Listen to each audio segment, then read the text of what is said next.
signing up first. It's the last time I'm late to the sign-up sheet. Wow.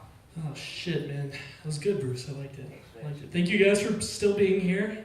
It's past your bedtimes, I know, but proud of you guys. So I got some new jokes I haven't done yet, so we're going to see if this is really good or really bad. We're going to go through this together. I got a new girlfriend recently, which is exhausting. It's very tiring.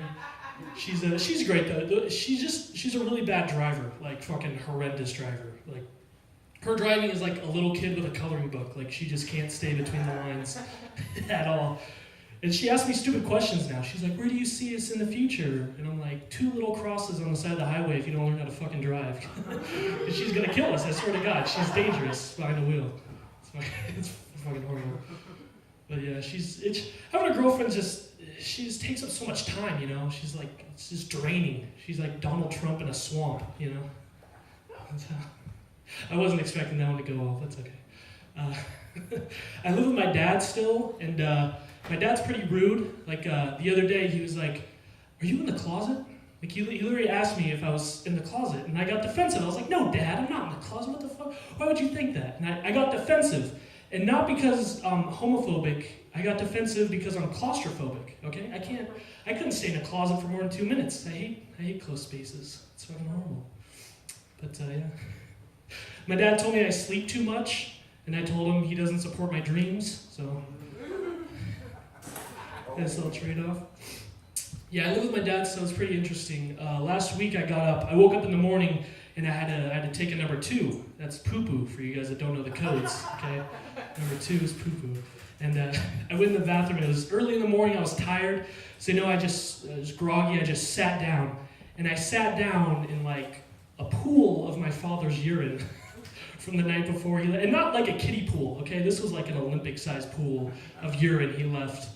And it's weird because he's like 60 years old. Like you'd think he'd have a lot of practice in aiming, but he's so bad at it. He pisses.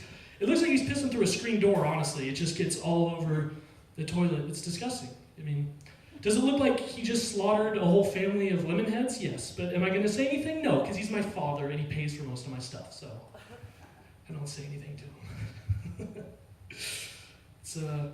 It's pretty bad. My dad, he treats our toilet seat the same way like R. Kelly treats underage women. You know, it's pretty horrendous, you know. They should make a documentary about it. It's pretty bad. These aren't going well? You guys don't like these? I think I got something better, hopefully. Oh yeah, I saw a thing about anti-vaxxers, these people that aren't into vaccines, which I don't really understand. I don't like their argument when they say like, "Oh, it might give our kids autism," because it's like, would you rather they have polio? You know, I don't get what they make it seem like autism is like worse than the bubonic plague. It's like it doesn't seem that bad because I work with a kid that has autism. Okay, there's a dishwasher at the restaurant I work with. He's a nice kid. He's like 18. He's got autism. He's a normal kid though. There's nothing. I mean, he's a little weird, but he's pretty cool. But the funny thing is, me and him have the exact same name. We're both named Sean. And for the longest time, he used to call me by my last name. He would call me Ryan. And I'm like, "Dude, just call me by my first name. Why are you doing this?" And he told me he didn't want to confuse me with himself. Which was pretty the most autistic thing I've probably heard before. But it's cool now, but I don't know. It's kind of worse now, actually, because he calls me the not-so-special Sean, which I don't know if that's a compliment or... I don't really know. It's a cool place to work at, though. I work at a sushi restaurant in Grants Pass, and it's super old. Like, the building was built in, like, the 1800s. And everybody that works there tells me that this place is haunted.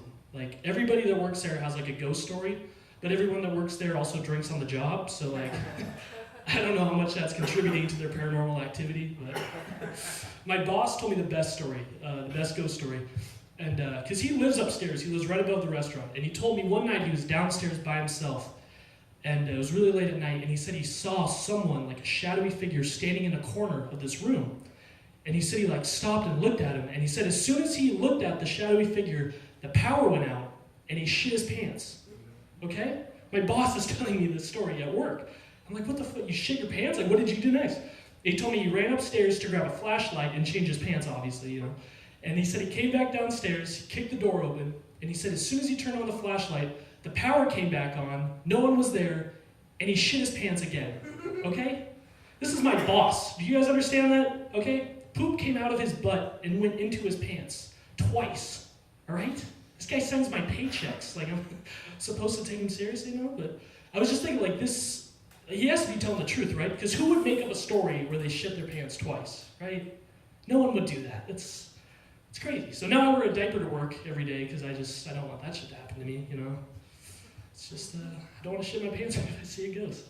It's fine. I'm white, though, so I don't believe in ghosts. That's just kind of how white people deal with it. They're like, if I don't believe in it, then it won't fuck with me. That's kind of how we're all white here, aren't we? What the fuck am I saying? That's fine. That's fine. Black rat. No, well, we're not going there, but Black rat. we're not doing that. Oh my God. I want to talk about God. I feel like this is a good transition to talk about God now.